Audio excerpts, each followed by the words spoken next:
In this video, we'll take a closer look at limestone in Jamaica, going beyond the usual surface level explanations you often see. We'll answer some basic questions. What is limestone? What types occur in Jamaica and how are they named? We'll also explore industrial applications of limestone across the island. And while it's true that limestone dominates much of Jamaica's surface geology, I personally am not a fan of describing the country simply as just a limestone island, as this label can be misleading. Jamaica is also home to Cretaceous rocks, marble, serpentinites, and many other geologically interesting features that deserve recognition. So that said, Jamaica still has limestone accounting for roughly 60 to 70% of the island's surface geology, depending on which source you read from. Its abundance has made it one of Jamaica's most important industrial minerals. We look at how limestone is used in cement, road construction, as well as in everyday products like toothpaste, pharmaceuticals, and agricultural applications, just to name a few things. So, let's get started.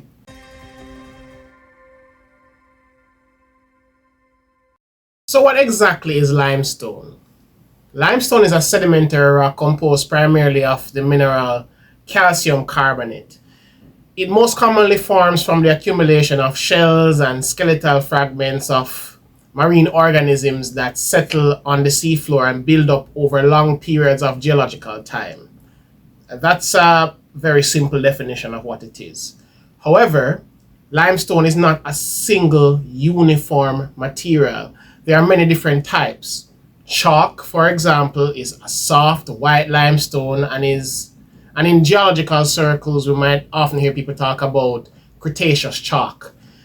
Travertine forms around springs and waterfalls, while coquina is a poorly cemented limestone made up of largely visible shell fragments. Micrites are very fine-grained limestone, often gray in color, composed of calcium carbonate muds. There's also dolomitic limestone, which contains significant amounts of the mineral dolomite or calcium magnesium carbonate. Then there are impure limestones such as some marls, which are higher in proportions of clays and muds, So each of these limestone types has distinct chemical and physical properties. And those differences determine how they are used. This is why limestone is so important across a wide range of industrial applications, from construction and manufacturing to agriculture and pharmaceuticals, and the list goes on and on and on and on. Limestone also gives rise to distinctive landscapes known as karst, and they are formed when slightly acidic rainwater dissolves rock over time. This process creates features such as caves, underground rivers, springs, sinkholes, effectively forming an underground drainage system. So in Jamaica, the most well-known karst region is the Cockpit Country, with its dynamic landscape of steep, rounded hills and deep enclosed valleys. It's a strikingly beautiful place. That said, limestone landscapes are the main focus of this video. We'll explore them in more detail in a future video. For now, our focus remains on the types of limestone in Jamaica, how they are named, and their industrial applications.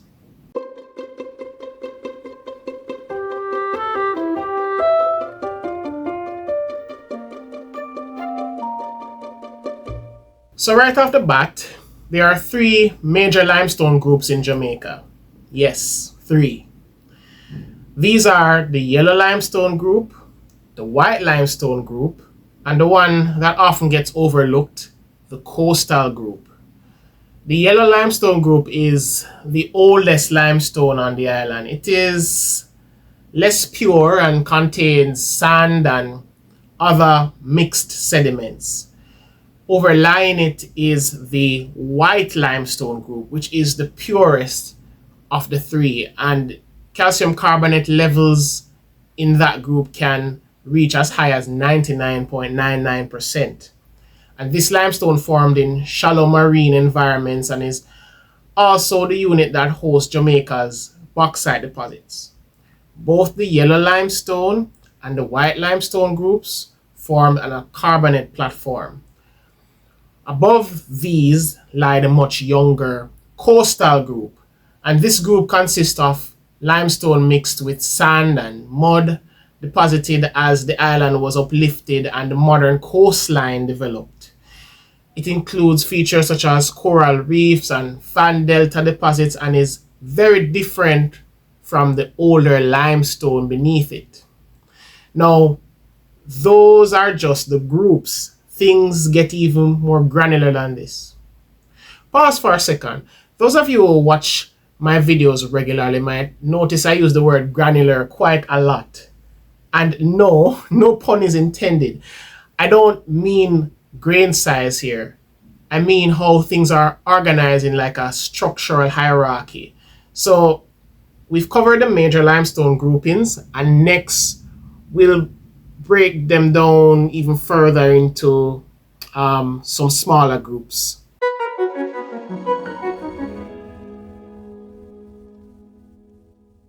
So to really understand the smaller subdivisions of Jamaica's limestones, we first need to look at some basic geological naming conventions. In geology, rock units are not named randomly. They are organized into a clear hierarchy, moving from very broad categories to more detailed ones. So from largest to smallest, that hierarchy looks something like this. So you have supergroup, group, formation, member, and bed. A supergroup is the largest rock unit. It brings together several related groups and is mainly used to show very large geological patterns.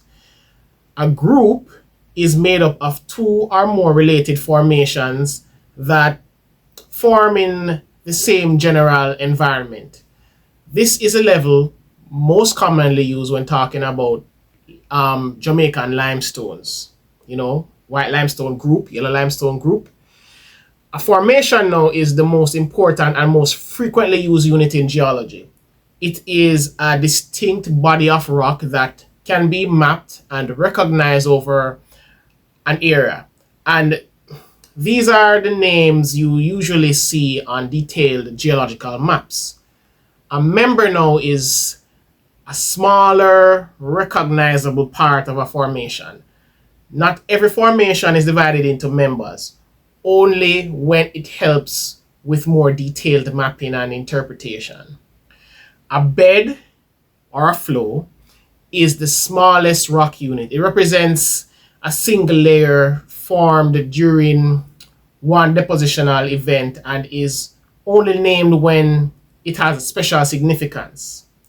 So in practice, you'll most often hear geologists refer to groups, formations, and sometimes members. In Jamaica, for example, the Newport Formation is a formation within the White Limestone group. The Guys Hill member is a part of the Chapelton Formation, which the Chapelton Formation belongs to the Yellow Limestone group. You may also hear about the Buff Bay Formation and the Mansion Hill Formation, both of which are part of the coastal group. And there are many, many, many other formations. When you look at detailed geological maps of Jamaica, you'll usually see these formation names such as Newport Formation, Chapelton Formation, Mount Pelier Formation, Buff Bay, all that kind of stuff. On more simplified maps, however, you'll often see only the broader group names, so like White Limestone Group, Yellow Limestone Group, Coastal Group, etc. So the same naming system applies to shales and sandstones and the volcanic rocks as well. But for this video, our focus is strictly on the limestone.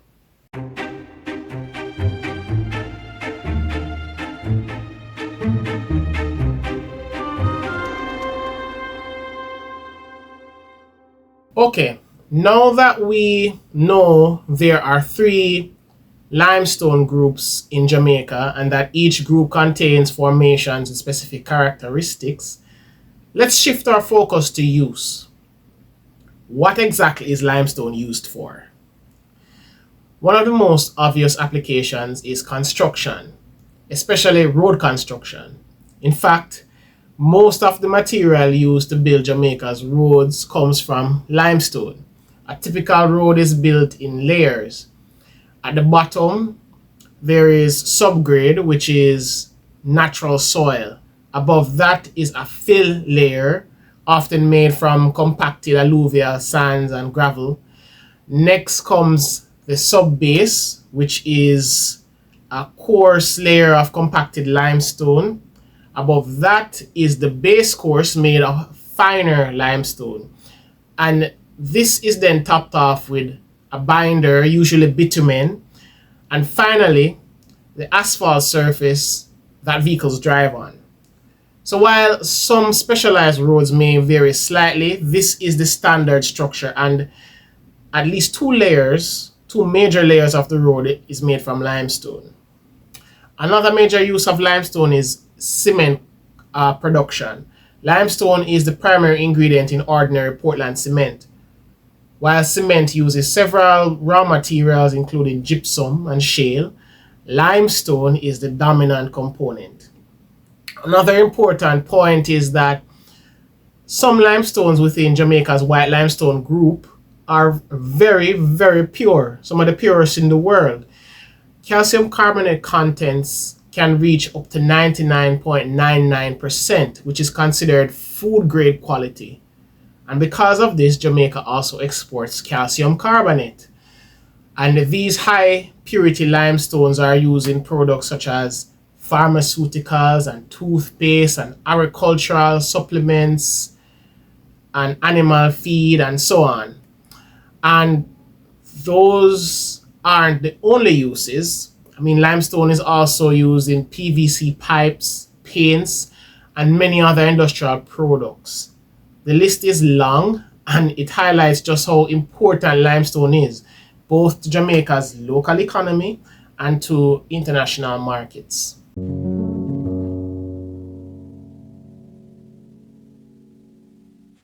So, in short, limestone in Jamaica is far more than just rock stone. It comes in different types. It's carefully mapped and named, and it plays a major role in everyday life, from roads to cement to pharmaceuticals and to agriculture as well. So thanks for watching, and I'll see you in the next one.